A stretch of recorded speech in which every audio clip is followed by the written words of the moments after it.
అందరికీ నమస్తే అండి. Welcome to supreme six media. నేను మీ లక్ష్మీనాగ్ నరహరి శెట్టి.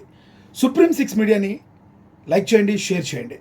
ఇక ఈరోజు ఇంపార్టెంట్గా మనందరికీ తెలుసు ఏం జరుగుతుంది తెలంగాణ గడ్డ మీద అంటే, ఈరోజు తెలంగాణ ఆవిర్భావ దినోత్సవం. తెలంగాణ ప్రజలందరికీ కూడా తెలంగాణ ఆవిర్భావ దినోత్సవ శుభాకాంక్షలు మన సుప్రీం సిక్స్ మీడియా తరపు నుంచి కూడా. ఇక ఇదే రోజున నవనిర్మాణ తెలంగాణ సభ జరపబోతున్నారు పవన్ కళ్యాణ్ గారని నిన్నటి నుంచి మరి ఆ కార్యక్రమాలను అడ్డు చేసుకున్నారు. కానీ పోలీసులు అడ్డుకున్నారు, పర్మిషన్ ఇవ్వలేదు. పోలీసులు నిన్న సాయంత్రం వరకు కూడా ఏమీ చెప్పకుండా, కోర్టుకు వెళ్ళే అవకాశం కూడా లేకుండా నిన్న సాయంత్రం పోలీసులు ఈ సభకి పర్మిషన్ లేదు అని చెప్పారు. ఎందుకు చెప్పారో తెలుసా? పర్మిషన్, దానికి కారణాలు మనందరికీ కూడా తెలుసు. ప్రస్తుతం సోషల్ మీడియాలో ట్రెండింగ్లో ఉన్నాయి.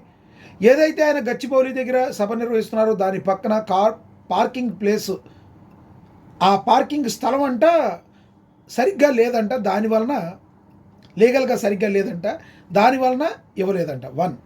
నెంబర్ 2, ప్రొఫెసర్ నాగేశ్వర్ విషయం గురించి సంబంధిత ఎవరైతే కొంతమంది పవన్ కళ్యాణ్ గారి మీద బాగా తిట్టారో వాళ్ళందరూ బాగా కోపంగా ఉన్నారంట. వాళ్ళందరూ కోపంగా ఉండబట్టి ఈరోజు వాళ్ళ మనోభావాలు దెబ్బతినే అవకాశం ఉంది కాబట్టి ఈరోజు ఇవ్వలేదంట పర్మిషను. దీనికి సంబంధించి జనసేన పార్టీ మరి లీగల్ సెల్గా లంచ్ మోషన్ పిటిషన్ దాఖలు చేసింది. లీగల్గా మాట్లాడి ఎటువంటి పరిస్థితుల్లో సాయంత్రం లోపు అవకాశం వస్తుంది, కోర్టు తీర్పు ఇస్తుంది, పాజిటివ్గానే ఆలోచిస్తుంది. ఒకవేళ నెగిటివ్గా కానీ ఏమైనా వస్తే 4:30 నుంచి 5:30 గంటల సమయంలో సాయంత్రం పవన్ కళ్యాణ్ గారు ప్రెస్ మీట్ని ఏర్పాటు చేశారు. దానికి సంబంధించి కూడా ఈ ప్రెస్ మీట్నైనా పెట్టుకొనిస్తారా లేదా అని కొంత వ్యంగ్యంగా కూడా ఆయన మాట్లాడటం జరిగింది. ఎందుకంటే ప్రెస్ మీట్ పెట్టుకుంటాకి ఎవరు పర్మిషన్ అవసరం లేదు. కానీ ఏమో ఇన్నిటికీ ఇంత దారుణంగా ప్రవర్తించి ఇంత దారుణంగా మాట్లాడుతున్న మీరు మరి ప్రెస్ మీట్నైనా జరగనిస్తారా లేదా అన్న ఉద్దేశంతో పవన్ కళ్యాణ్ గారు అలా ట్వీట్ చేసి ఉండొచ్చు. ఇక కొంచెం మనం వెళ్తే ఈ మొత్తానికి గల కారణం ఎవరు ఏంటి అనేది పక్కన పెడితే, ప్రజాస్వామ్యంలో ఈరోజు ఒక రాజకీయ పార్టీ తను ఒక 2,000 మందితో భారీ బహిరంగ సభ కూడా కాదు, తన సొంత సభను పెట్టుకుంటే ఆ సభని అడ్డుకున్నారంటే మరి ప్రభుత్వం ఏ రకంగా ఈ నియంతృత్వ పోకడలు పోతుంది అని చెప్పి ప్రజాస్వామ్యవాదులందరూ కూడా ప్రశ్నిస్తున్నారు. ఇదే రేవంత్ రెడ్డి గారు ఆయన ప్రతిపక్షంలో ఉన్నప్పుడు కేసీఆర్ గారిని ఒక్క సభ పెట్టుకుంటానంటే సభకు పెట్టుకొనివ్వడా, నీ అయ్యే జాగీరా ఇది అని చెప్పి రేవంత్ రెడ్డి గారు అడిగారు.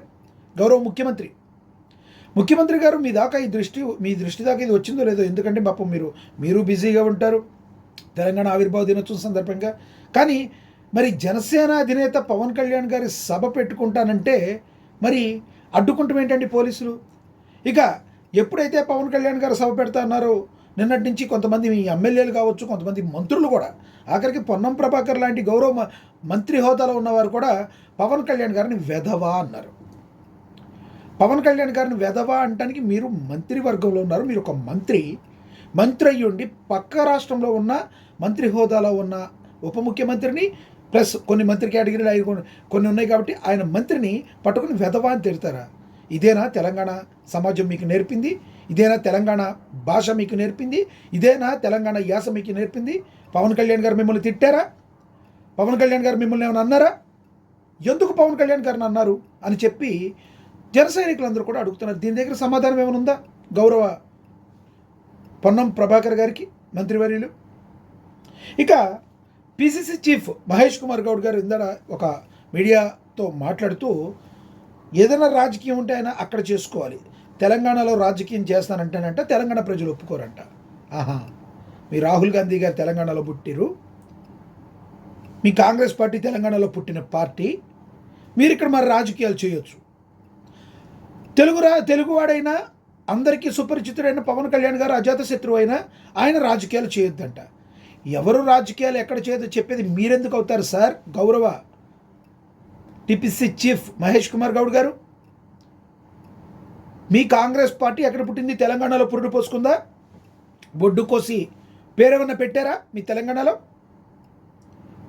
ఎక్కడ రాహుల్ గాంధీ గారు, ఎక్కడ రాజీవ్ గాంధీ గారు, ఎక్కడ సోనియా గాంధీ గారు, ఎక్కడ గాంధీ గారి కుటుంబం, ఎక్కడ పుట్టింది ఆ పార్టీ? మరి ఇక్కడెందుకు తెలుగు రాష్ట్ర ప్రజలు నెత్తిన పెట్టుకోవాలి? ఉమ్మడి ఆంధ్రప్రదేశ్ ప్రజలు నెత్తి పెట్టుకున్నారు, నా తెలంగాణ ప్రజలు కూడా ఈ రోజున కాంగ్రెస్ పార్టీని నెత్తిన పెట్టుకున్నారు. మీరు ఎలా చెప్తారు? పక్క రాష్ట్రం నుంచి వచ్చి ఇక్కడ రాజకీయం చేయకూడదని చెప్పడానికి మీరెవరు? ఇది కరెక్ట్ కాదు. కేవలం రేవంత్ రెడ్డి గారు ఏదో ఒక మంచి పని చేసి ఇక్కడ తెలంగాణ ప్రజలతో పాటు సెటిలర్స్ ఉన్న వాళ్ళందరినీ కూడా తన వైపు తిప్పుకోవాలని ఆయన అడుగులో అడుగు వేస్తే, ఈ వెనకాల ఉన్న కొంతమంది మంత్రులు, కొంతమంది ఎమ్మెల్యేలు, అనిరుద్ధ్ రెడ్డి అంటే ఆయన నోరేసుకుని పవన్ కళ్యాణ్ గారి మీద పెడతారు. తిట్టిన చోట తిట్టుకుంటూ తిడతారు. తిట్టండి, మీరు ఎన్ని తిట్లు తిట్టినా మీ ఏడుపే ఆయన ఎదుగుదల. కొంచెం వెనకాల ఆటోల్లో కొంతమంది రాస్తూ ఉంటారు, ఆటోలు వెనకాల, లారీలు వెనకాల, మీ ఏడుపే నా ఎదుగుదల, నన్ను చూసి ఏడవకురా అని ఇలాంటి కొటేషన్స్ రాస్తూ ఉంటారు. అలా ఉంది ఇప్పుడు మీ పరిస్థితి. మీ ఏడుపే పవన్ కళ్యాణ్ గారు ఎదుగు. ఇదే విధంగా జగన్మోహన్ రెడ్డి గారు పవన్ కళ్యాణ్ని తిరగనివ్వలేదు. వైజాగ్లో ఆపారు. ఏమైందో చూసారా? జగన్మోహన్ రెడ్డి అధపాతాళానికి పడిపోయాడు కదా. పవన్ కళ్యాణ్ అనే ఎత్తును ఆయన తెలుగు రాష్ట్రానికే కాదు, భారతదేశ వ్యాప్తంగా కూడా ఈరోజు గుర్తింపు పొందిన వ్యక్తి. సాక్షాత్తు ప్రధాని నరేంద్ర మోడీ గారే ఏ పవన్ నయ్యి హే తుఫాన్ హే అన్నాడు, ఆంధియే అన్నారు. అంటే అర్థమేంటి? మీకు భయం పట్టుకుంది, ఏం జరుగుద్దో తెలంగాణలో పవన్ కళ్యాణ్ వస్తే అని భయం పట్టుకుని ఈ రోజున మీరు అడ్డుకున్నారు. ఇది కదా మీరు అక్కడ ప్లేస్ సరిగ్గా లేదు, లేదంటే ప్రొఫెసర్ నాగేశ్వర్ గారు ఒక మాట అన్నందుకు దానికి పవన్ కళ్యాణ్ గారు జనసేన రియాక్ట్ అయినందుకు మిగతా ఇక్కడ తెలంగాణ వాదులందరూ కంట కోపంగా ఉన్నారంట ప్రొఫెసర్ నాగేశ్వర్ మీద అక్కడ కేసు నమోదైనందుకు. ఏం మాట్లాడుతున్నారు సార్? మాట్లాడేదానికి అర్థం ఉండాలి, మాట్లాడేదానికి ప్రజలు నమ్మేటట్టు ఉండాలి. ఈ రోజులో ప్రజలు ఎవరు కూడా పిచ్చోళ్ళు లేరు.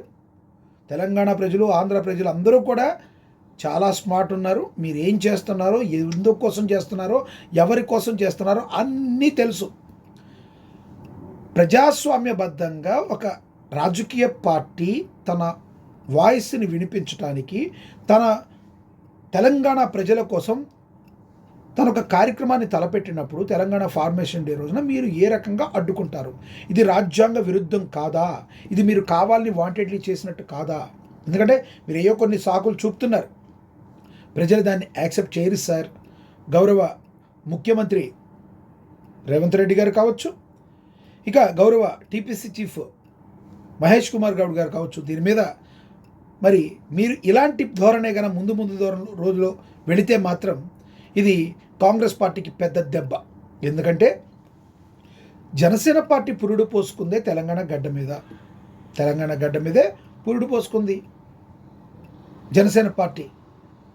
మీ పార్టీ ఏమైనా ఇక్కడ పురుడు పోసుకుందా?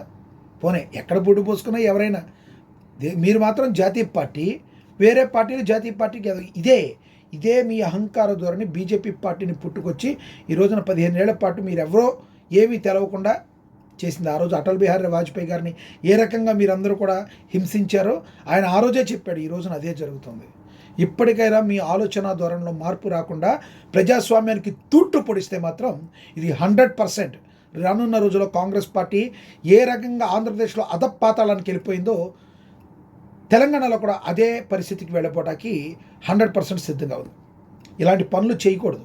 అనిరుద్ధ్ రెడ్డి గారు కావచ్చు, ఇక పొన్నం ప్రభాకర్ గారు కావచ్చు, మీ విజ్ఞతకే వదిలేస్తాం మీరు మాట్లాడిన మాటలు అని చెప్పి జన సైనికులు అన్నారు. ఇక ఇంపార్టెంట్ ఏంటి, 4:30 నుంచి 5:30 టైంలో సాయంత్రం ప్రెస్ మీట్లో పవన్ కళ్యాణ్ గారు మాట్లాడబోతున్నారు. మరి దీన్ని ఏమన్నా అడ్డుకుంటారో లేదో చూస్తాను, మీరు పర్మిషన్ ఇస్తారా అని పవన్ కళ్యాణ్ గారు వ్యంగ్యంగా కూడా అడగటం జరిగింది. ఈ విషయంలో పవన్ కళ్యాణ్ గారు ముందుగా విశేష చెప్తారు తెలంగాణ ప్రజలందరికీ కూడా. ఆ తర్వాత తను ఏమనుకుంటున్నారో తెలంగాణ ప్రజలకి చెప్పే అవకాశం ఉంది. అంతేగాని ఆయన ఏదో తిట్టేశారని వాళ్ళందరినీ కూడా తిడతారని నేనైతే అనుకోవట్లేదు. నా వ్యక్తిగతంగా 100% తెలంగాణ ప్రజలకి విశేష చెప్తారు, జన సైనికులకి దిశానిర్దేశం చేస్తారు. మీరు ఎంత అణగదొక్కాలని చూస్తే పవన్ కళ్యాణ్ గారి దానిలో అంత పైకి లేచే తనం ఉంది. కాబట్టి ఇక్కడి నుంచైనా ఇలాంటి చిల్లర పనులు కట్టిబెట్టాలని 100% ప్రజాస్వామ్యంలో బాబాసాహెబ్ అంబేద్కర్ గారు రాసిన రాజ్యాంగం ఏదైతే ఉందో ఇది అందరికీ సమానం అని చెప్పే విధంగా ఉండాలి, కానీ ఇలా ప్రవర్తించకూడదని రాజకీయ విశ్లేషకులు అభిప్రాయపడుతున్నారు. మీరేమంటారు? కమెంట్ బాక్స్లో కమెంట్ చేయండి. నేను మీ లక్ష్మీనాగ్ నరహరి శెట్టి. సుప్రీం 6 మీడియాని షేర్ చేయండి, లైక్ చేయండి. నమస్తే.